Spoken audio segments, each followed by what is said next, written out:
Mitch Witten, from the class of 1973, was a three-sport athlete at Natick High School as a member of the football team, the indoor and outdoor track teams.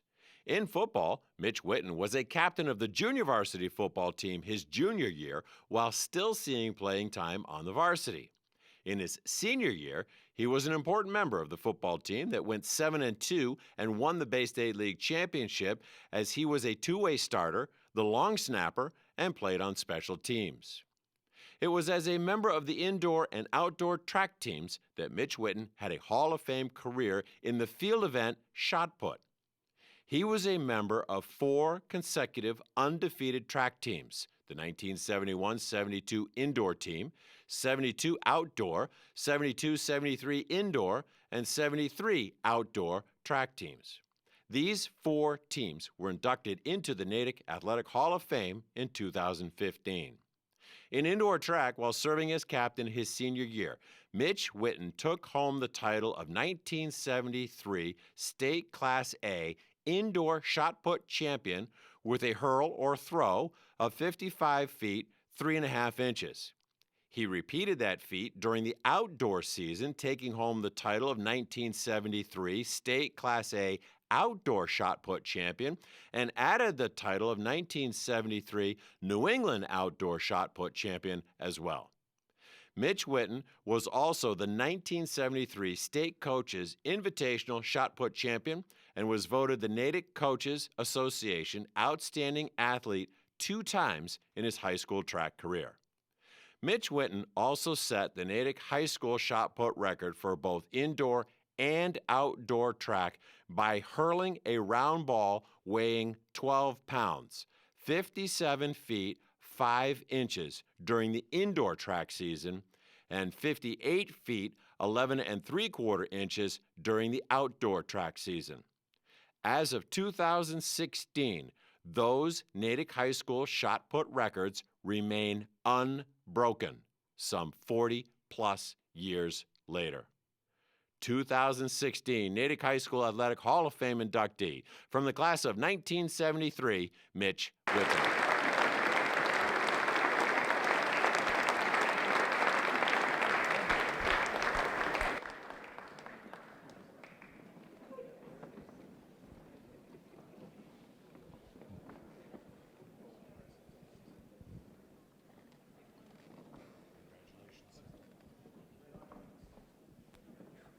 Thanks, everybody. Special thanks to the Hall of Fame. It really is an honor to be here with this group of people and all the inductees, and past and present. And some I know that will be in the future here as well. They're in this room. I really wanted to be here last year when the teams were inducted. That was a pretty amazing thing, those 4 track teams over those years. And all those guys, track's an interesting sport in that it's an individual sport, but it's also a team sport. And, as an individual, you challenge yourself. But as a member of a team, we all root each other on. Part of the reason we all rooted each other on is because nobody ever came. Track wasn't a glory sport, but it was, for those of us that did it, we loved it. We all had a great time. And, that was one of the things that drove us. And, a couple of years ago, when Joe Napoleon and Jack Tribuco from our class were inducted, they talked about a special competitive relationship and bond that they had shared. And there's a guy in this room that I shared that same kind of a bond with, Kenny Adamson right there. Kenny and I were, I think probably from first grade all the way through high school, we rode bikes together, we played tennis, we played hockey, we played baseball, you name it, we did it. And we drove each other, we competed with each other, we helped each other. I remember, for someone like me, obviously running is not the thing I like to do the most. In fact, I hated it. And, of course, you had to do it. And so in the off season, because Kenny and I lived near each other, we would go running from where I lived on the west side over to Kennedy Junior High School. And Kenny would jog, I would run, Kenny would jog, but, he would push me. And and it was just one of those things that those are the kind of special bonds that help you become better. And so thank you to Kenny. The other thing is we used to compete in the armory next door back in those days, and the armory really isn't a track; it's just a concrete floor, and it had lines painted on it. and no starting blocks, none of the things that teams have today. And it was interesting. So when the sprints used to happen, since they didn't have starting blocks, I used to sit on the floor and I'd put my feet in a certain place, and Kenny would stand on my toes and use my feet as the starting blocks. So any records you have in the Armory, I have a piece of those. Just wanted to make sure you knew that.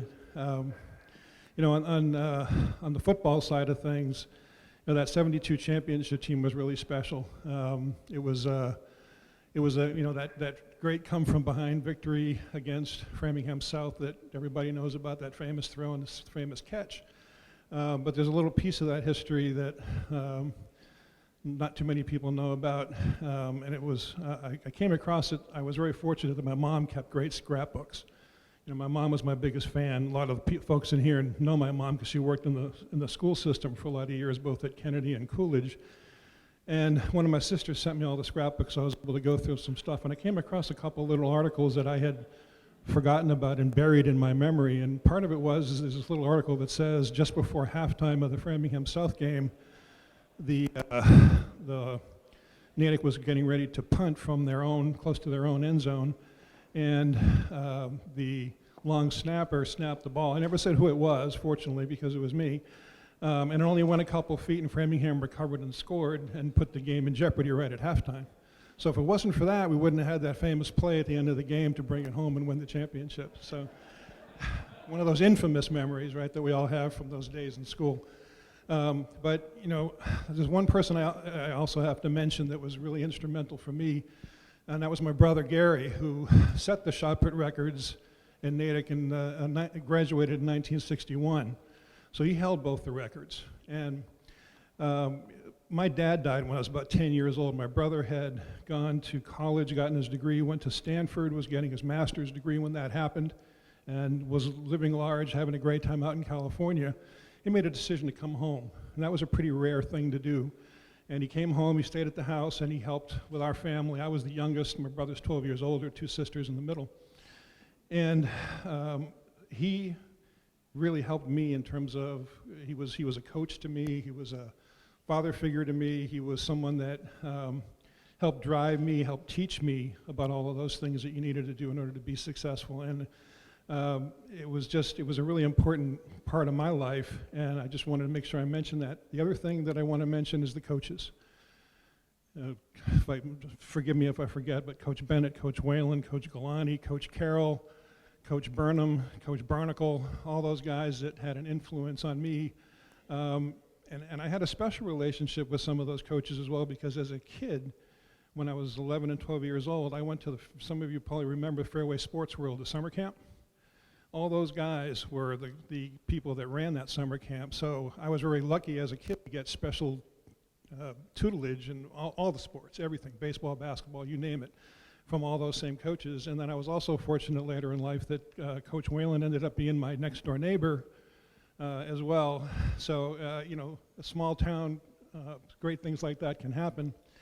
But all those influences from those guys, the things that they taught, and I think for me most particularly sportsmanship. One of the things I watched later, that you see that goes on in sports today, some of it's horrifying with some of the lack of sportsmanship that happens out there. And that was one of the things that I think that was so important in the eyes of the coaches at Natick, that teach you to keep your head up, be proud, and learn about being a good sport. So I'll leave you with that. Thank you very much. Appreciate it.